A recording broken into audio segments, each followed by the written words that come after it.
There's another proposed trade though. Peter King was not done. This is just Niners Houston direct.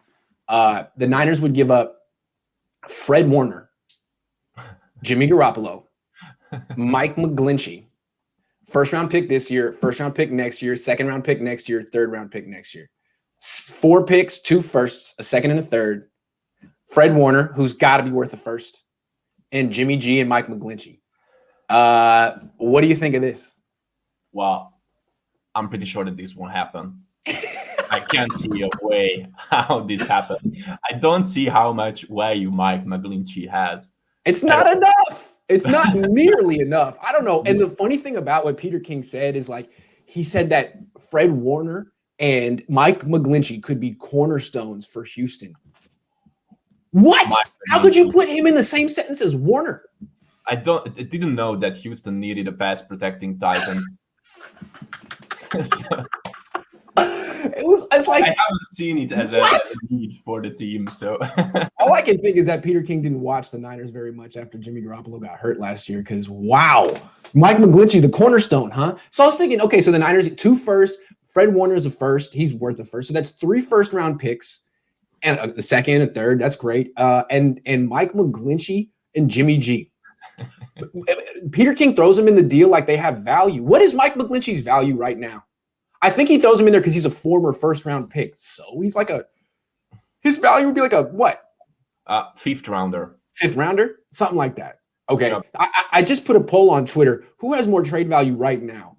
Mike McGlinchey or Javon Kinlaw? That's no question. Javon Kinlaw, as I see. I would say Kinlaw. So I don't think this 7-1, another thumbs down for Peter King. Peter, you got to do better than this. Mike McGlinchey, cornerstone. No, if you want to come closer, you would have to take McGlinchey out of the deal and put in Kinlaw. And I don't even think that would get it done. Yeah. I mean, there's an expression here in Hungary, and it's great because I think that it describes what happens right now in the US in the off season. We say that right now it's cucumber season in the NFL. What's that mean? It means that nothing happens, so we have to make some stories to make it interesting. So why is that? So why do you call it cucumber season?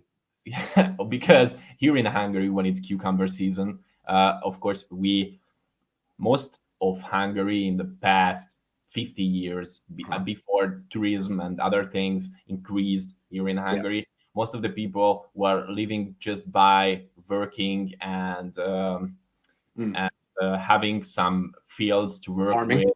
For example, they had cucumber and fruits and other things like that, vegetables. And when there were cucumber or fruits or vegetable seasons, we didn't do anything else, just cucumbers and other things like that. So nothing interesting happened. We had to the worst time of the year, exactly what you're saying. Yeah. Cucumber season. That's all we got. That's rough. I hear what you're saying. I like that. I'm going to use that from now on. James Foster says, Fred Warner, why would the Texans want him? They already have Zach Cunningham and Bernardrick McKinney. Yup.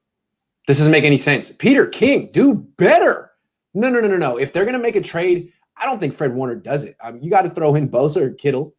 McGlinchey and Garoppolo. Like, really? Those guys are going to move the needle in any trade? No, I think these both, if the Niners do either one of these trades, it's bad news. First of all, if they do the second one, God love them for getting Deshaun Watson for a middle linebacker and a pass protecting tight end, as you put him, and a quarterback who can't play more than, I don't know, half the games on his contract. Yeah, God love him. If they trade a first and Jimmy G for Kirk Cousins, then Kyle Shanahan gets, deserves whatever's coming his way because he's finally got what he wants. Yeah, and the thing is, after Peter King's takeaways with these strange trades, I must say that I have to post something like that into my Twitter to boost my followers. Some ridiculous trade, for example, 49ers could trade Mike McGlinchey for Matthew Stafford, and I don't know, maybe I can find somebody else who's worth way more than Mike McGlinchey, and people will talk about it. That's how I should do that. I learned a lot of things after this.